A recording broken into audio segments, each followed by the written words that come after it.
My name is Gary Cantrell. Some people call me Lazarus Lake. We're here at a backyard ultra marathon. It's good, clean fun, except today it's not clean and it's not always fun. They run a 4.1667 mile loop once an hour, starting on the hour. The rules are simple. The loop is the set distance. The bell rings on the hour and they start. They have no assistance until they get back. They have to get back in less than an hour for the lap to count. And exactly 1 hour later, another lap will count. They have to be in the starting corral ready to go, and when the bell rings, they have to go. And it just continues going that way day after day and hour after hour until only one person is left. And when one person is the last one to complete a loop, they win. The distance of the race is defined by the distance covered by the winner, so logically every other competitor is a DNF.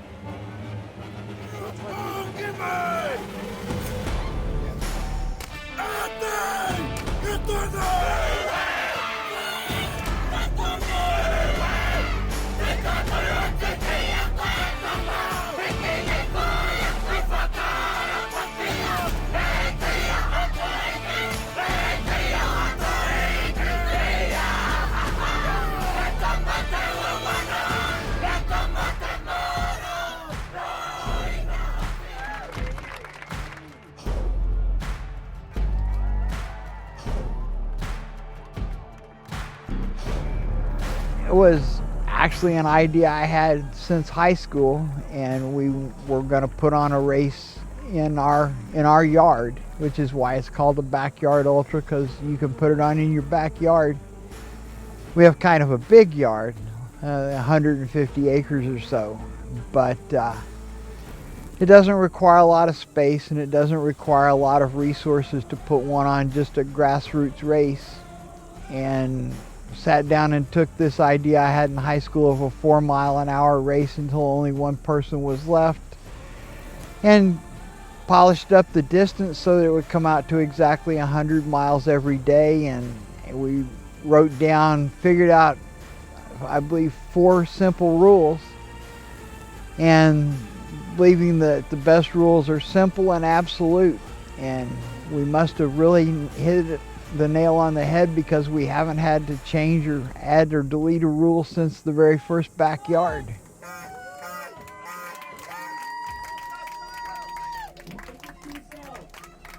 It's so different to other ultra running events that I've done in the past, because up until I discovered Backyard, always done speed races where you're basically just run as fast as you can to the finish line.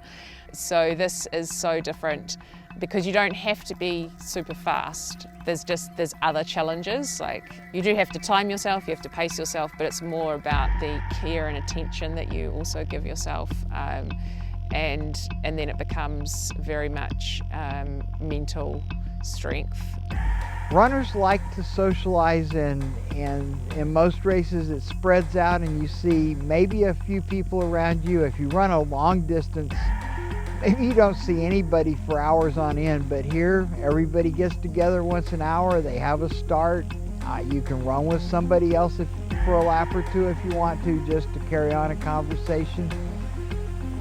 It's not a high pressure thing, although it becomes hard.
I brought the Backyard Ultra format to New Zealand because I wanted to do one. The thing that I love is that you can get someone turn up who hasn't done a long distance before. They might have done a 10k or a half marathon, and they finish the day because of the format maybe doing 50k or 100k, like really stretching their limits of how far they think they can go, and that's amazing.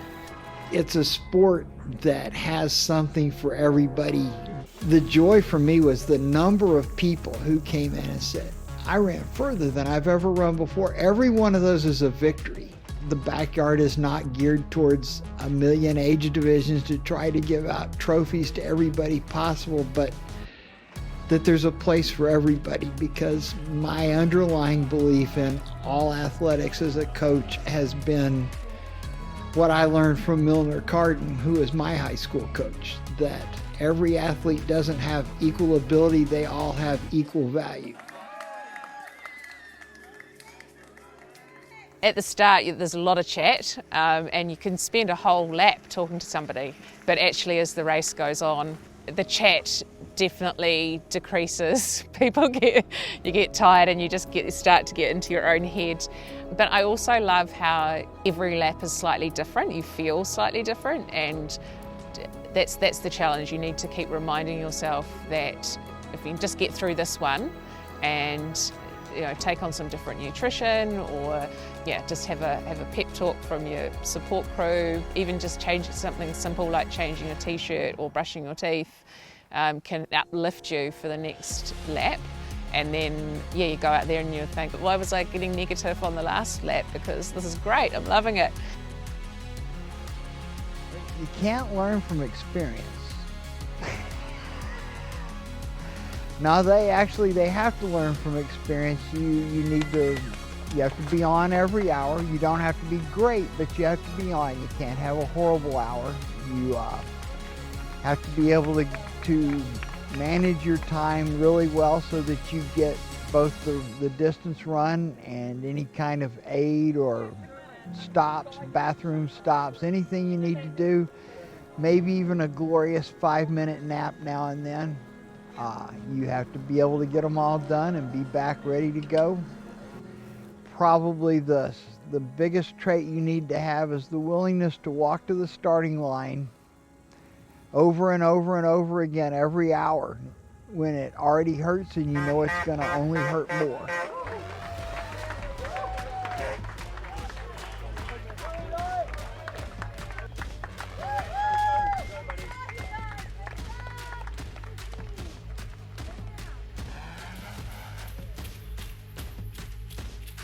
I've enjoyed the part so far. We've had the usual, there was 123 starters, I think. So up through then, mostly you had people chasing personal goals. I think 8 for 50K, 15 for 100 kilometers is a big distance people try for. So you'll see a lot of them drop out at those different marks. And then the biggie is 24 hours.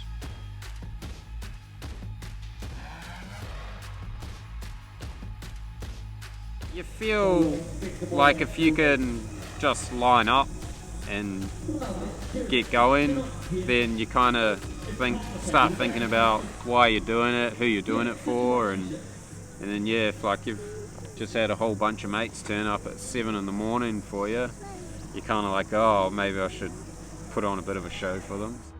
The game begins at 25.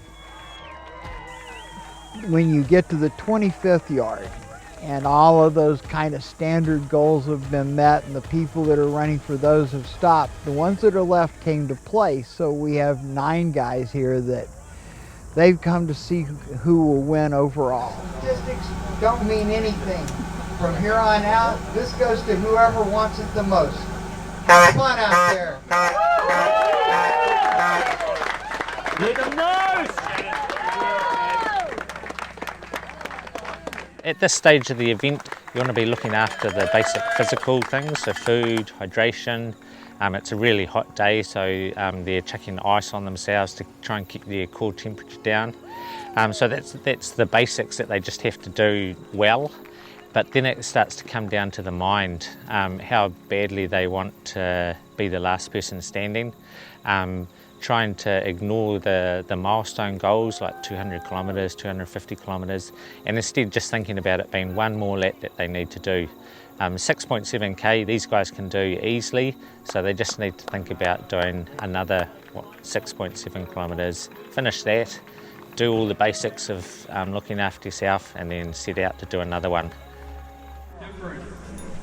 Oh, right. Done. Yeah? Yeah. Okay. Well done. You sure you don't want to think about it for a minute? No. Just 1 minute? 2 minutes? Got 2 minutes to think about it? Some of that. You say, well done, Daddy. Oh. Are you still thinking about it? No. Okay. Oh. Okay, you have a little sip and then give some to Brie, okay?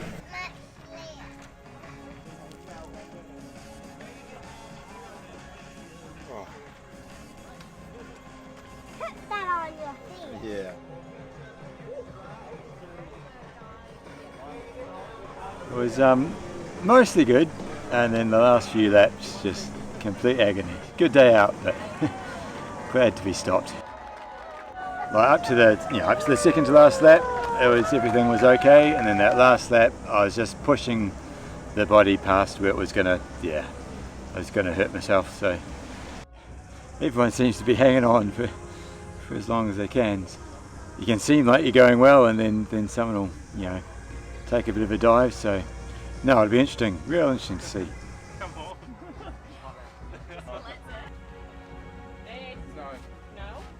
The advice for the runners that I give is I've looked at the statistics, and 75% of the runners who quit in camp, because the hardest part of the course is between your chair and the starting corral. It's harder than you might think to keep starting a race over and over and over every hour when it starts to become a little uncomfortable. And of the 25% that quit on the course, 75% of them actually stop and walk intentionally to make sure they don't make the time limit.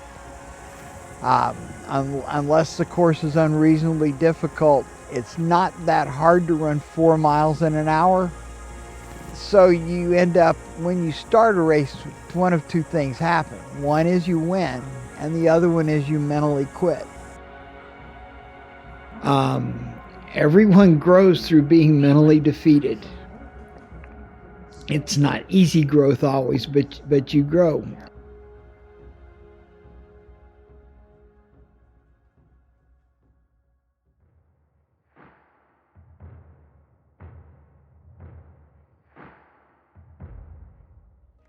So this year we had 130 entrants, 123 started, and now 31 hours later we've got 2 remaining, Sam Harvey and Caleb Pearson, battling it out. They got a bit of a shock when they arrived back to see just 2 cups on our DNF board. These 2 are quite different runners. Sam Harvey, obviously a bit of a professional. He's won 3 backyards in New Zealand. He's done 5 of them.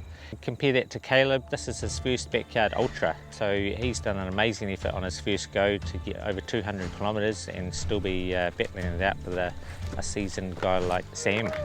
So it's awesome to see. 208 kilometres, just 1 more lap to go. Oh, it's in there. Sorry. Oh man, how good? Oh man. Guys, you guys are awesome. Oh man. Whew. I don't think I go this far. It's been incredible, actually. It's gone so quick, and I think just the fact that they roll over every hour is crazy. Worried about it? No, just worried that he will stop at some point. Oh, hang on. I don't know if I meant to have told you that. Looking good, bro. It's true of every sport, and a lot of times we don't see it. As a basketball coach for 35 years, we always told the kids to say, when you go out there on the floor and play, the people that the most share the experience with you aren't your fans up in the stands yelling for you. It's those guys on the other bench who have been to all the same practices, all the same camps, and they've done the same drills, they've gone through the same routine. and you share all this together. And when we play a game, if we win, you know they worked as hard as you did and they wanted to win too. And if they beat you, today they made you better, because you can't get better without someone beating you. And it's really the same thing in the backyard. Who do you really share this experience with? The other runners. Do you know many laps I've done? 32. Yep. Good man. That's a lot of laps. Yeah. How many did you think I'd do? Not this much. Neither did I.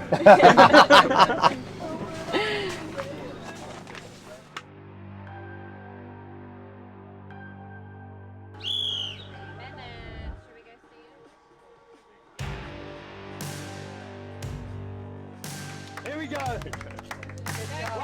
You got this, man.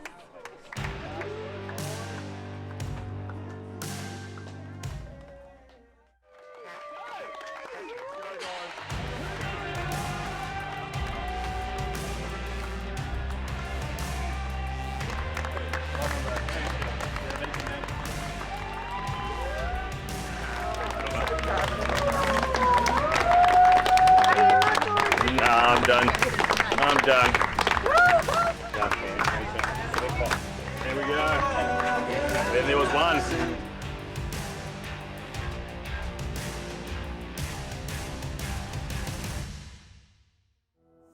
I enjoy watching it. I have always been fascinated with the psychology of sports. So it's fun to watch. It's fun to watch all the people running the different distances, and you see a lot of happy faces, because when people, the first time they've gone 100 kilometers, the first time they've done a 24-hour 100, or the first time they've run further than 10 kilometers. The furthest a person runs, the furthest they've run, and it's the same accomplishment no matter how far that is.